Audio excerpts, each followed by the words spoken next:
ધીરે વિચારો પડે કરે આ ભાઈ જતો આજના ભાઈ મેના ભાવ શું ચાલે પાલિતાણા મમ્મી તમે સવાલ કરો એને. આપણે વિચારીને વાતચીત કરીએ છીએ. મકર સંક્રાંતિની તૈયારીઓ કેવી ચાલે છે?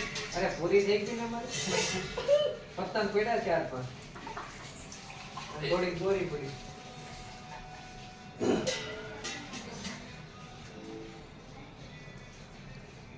બંધ થઈ ગઈ. ભાઈ નો થઈ મશીન ચાલુ રાખે બંધ થઈ ગઈ. આપણે ખાવું પડે હા, પતંગો ખરીદી લીધા છે.